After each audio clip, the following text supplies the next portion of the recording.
আৰু ইপিনে চাওক অসম গ্ৰন্থমেলা যোৰহাট ব'লক সোমাই যাওঁ ভিতৰলৈ আজিৰ পৰা অহা 11 ডিচেম্বৰলৈকে ইয়াত আয়োজন কৰা হৈছে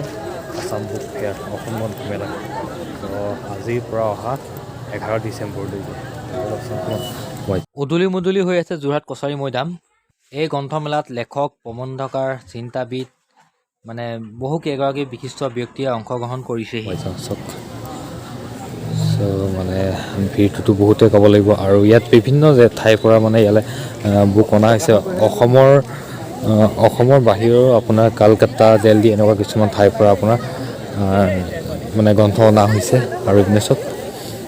আৰু কিমান ধুনীয়াকৈ মানে বনাইছে ভিতৰতো আগতীয়াকৈ জমা দিবলৈ অনুৰোধ জনাইছোঁ শংকৰদেৱ বিদ্যা নিকেতনৰ যিটো যিমানকেইটা অনুষ্ঠান কৰিব তাৰ মানে কথাটো এনেকুৱা যোৰহাটত ছেকেণ্ডবাৰ হৈছে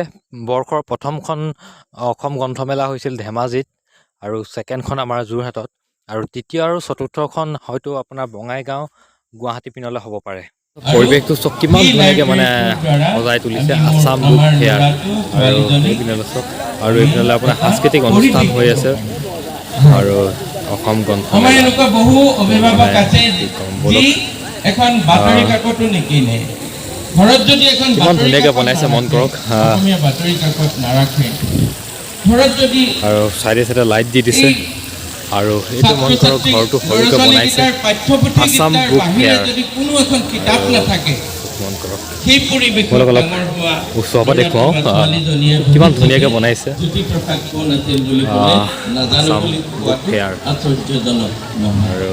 মই আৰু দীঘলীয়া ক'ব খোজা নাই সাংস্কৃতিক সন্ধিয়া আছে আপোনালোকে উপভোগ কৰিবলৈ হৈ আছে আজিৰ এই সাংস্কৃতিক সন্ধিয়াৰ আৰু ইয়াত ছাত্ৰ ছাত্ৰীসকল শংকৰদেৱ বিদ্যা নিকেতনৰ ছাত্ৰ ছাত্ৰীসকলক মই শুভেচ্ছা জ্ঞাপন কৰিছোঁ তেওঁলোকে সুন্দৰ প্ৰদৰ্শন কৰিব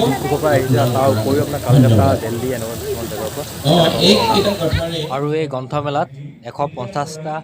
ষ্টল আৰু 50টা প্ৰকাশগোষ্ঠীয়ে আহি অংশগ্ৰহণ কৰিছে লগতে দিল্লী পঞ্জাৱ আৰু এনেকৈ কলকাতাৰ বাহিৰৰ পৰাও আহি কিনে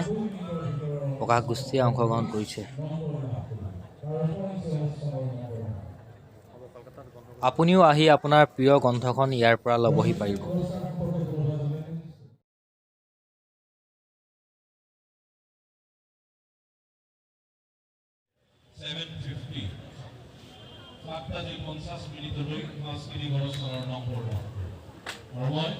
শংকৰদেৱ বিদ্যা নিকেতনক স্বাগতম